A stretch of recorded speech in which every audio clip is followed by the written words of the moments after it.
it's me from Plant Nation. I hope you're enjoying your day. If you're new to this channel, I'm a plant enthusiast from Melbourne. I started collecting plants about a year ago. I'm certainly no expert at plant care. I like to take care and propagate plants and share the tips I've learned during my plant journey to help you take care of your plants. If you do like this kind of content, please hit the likes button and consider subscribing so more content about plant care can be created to help you take care of your plants. Today I'm going to be talking about Syngonium. I absolutely adore Syngonium. They come in so many different varieties and colors as well. I think the best part about Syngonium, for me anyway, is the shape of the leaves. So the leaves look like arrowheads, and that's the other name of a Syngonium. So you can see these leaves look like arrowheads. However, when a Syngonium plant matures, the leaves changes in shape. So when the juvenile form, they look like arrowheads. In the adult form, they tend to have a lot more lobes. So as mature Syngonium looks completely different compared to a juvenile Syngonium. A lot of the nursery these days, they sell it in a juvenile form. So in my case, I can't wait until my plants become more mature and then I can see for myself in real life a mature Syngonium. When it comes to taking care of plants, I think it's a great idea when purchasing a new plant is to find out where the plant originated from. Syngoniums come from the tropical areas of South and Central America. They live on the underfoliage, so on the ground below the trees, and they also can climb up the trees as well. So this gives an idea of how to take care of Syngoniums and also an idea how to change the household environment to allow the plant acclimate in the household a lot faster. Let's talk about soil. So Syngoniums live on the underfoliage of the rainforest. So they do enjoy rich and moist soil. My soil mixture consists of 40% premium potting mix, 40% of orchid mix, and 20% perlite. I happen to be an overwaterer, so that's why I use the perlite. If you happen to be an underwater, I would recommend you swap the perlite for 20% vermiculite, because the vermiculite helps with the drainage, but also helps to maintain moisture as well. I tend to, with the soil mixture, to put a little bit of fertilizer in the mixture to help the plant grow. When it comes to watering, it's so important never to overwater the plant. I've been a culprit with that. I've killed a few Syngoniums, especially in the early stages of my plant journey, from overwatering. What happens when the plant becomes overwatered? The leaves turn yellow, they drop off, and also the plant is very prone to root rot.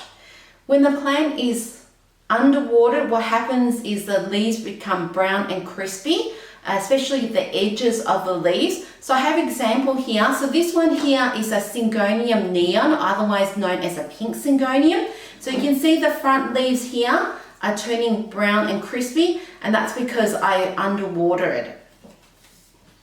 So to check if the plant or Syngonium needs to be watered, the actual plant will tell you. So the leaves are very fine. So what happens is that if the plant is in need of watering, the leaves tend to droop down, kind of like this. And so it gives an idea that, hey, the plant needs to be watered. The other part to check is to use a finger, go down into the soil, about a couple inches down into the soil. If you feel any moisture, I would recommend you leave it. If you feel that it's quite dry, then I would recommend you water the plant. When it comes to fertilizing, Syngoniums do need their nutrients because they can grow very fast. If I see my plant is still growing new leaves, I fertilize when I'm watering the plant. So I use a quarter strength of all-purpose liquid fertilizer to help the plant have the nutrients it requires to grow big and lush. When it comes to humidity, so Syngoniums do come from the tropical areas, so I do recommend that you have high humidity, above 50%. This will help the plant thrive. And to increase humidity, you can group the plants together or use a tray of pebble and water.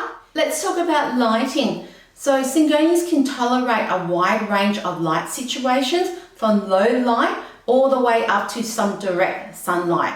But it also depends on the type of Syngonium that you have.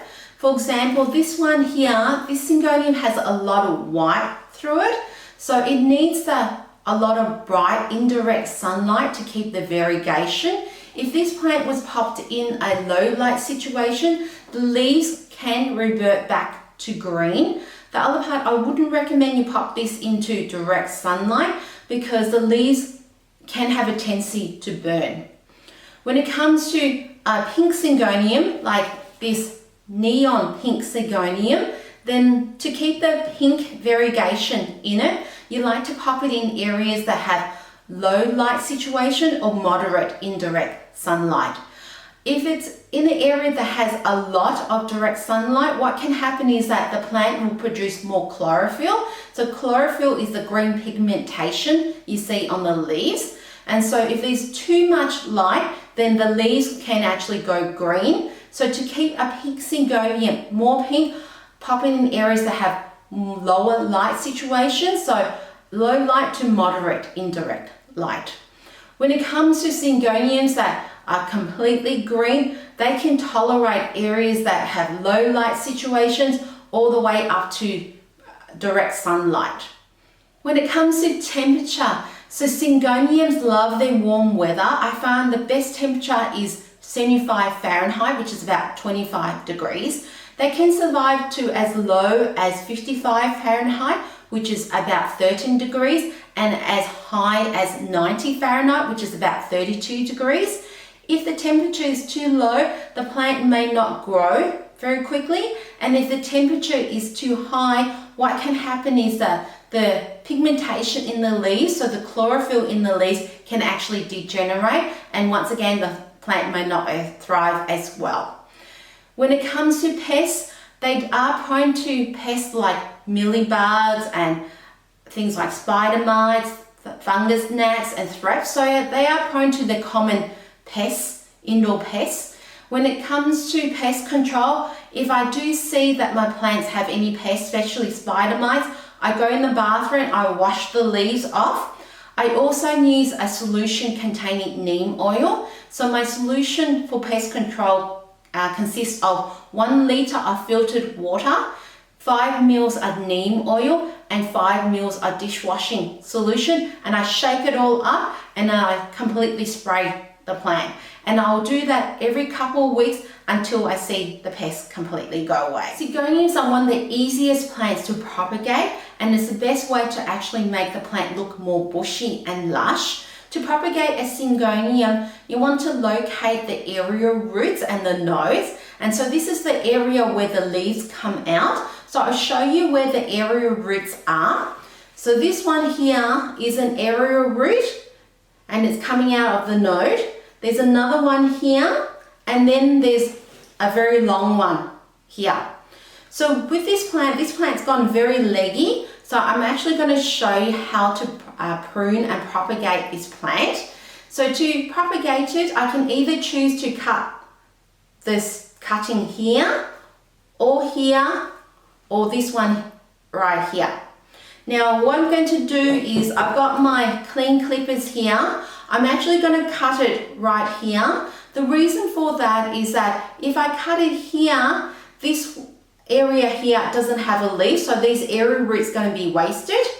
And also the other part is, when I have 2 nodes and 2 areas of roots already, it's more likely for roots to grow more quickly, and more roots means that when the cutting goes into the soil, it's going to be healthier as well. So I'm going to cut right there. So I have my cutting here. All I'm going to do is pop it into water.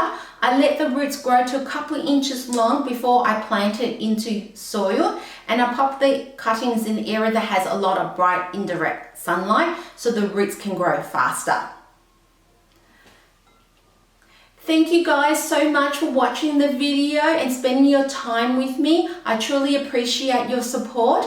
If you did like the content, please hit the likes button and subscribe to the channel so more content about plant care can be created to help you, your friends and family take care of plants.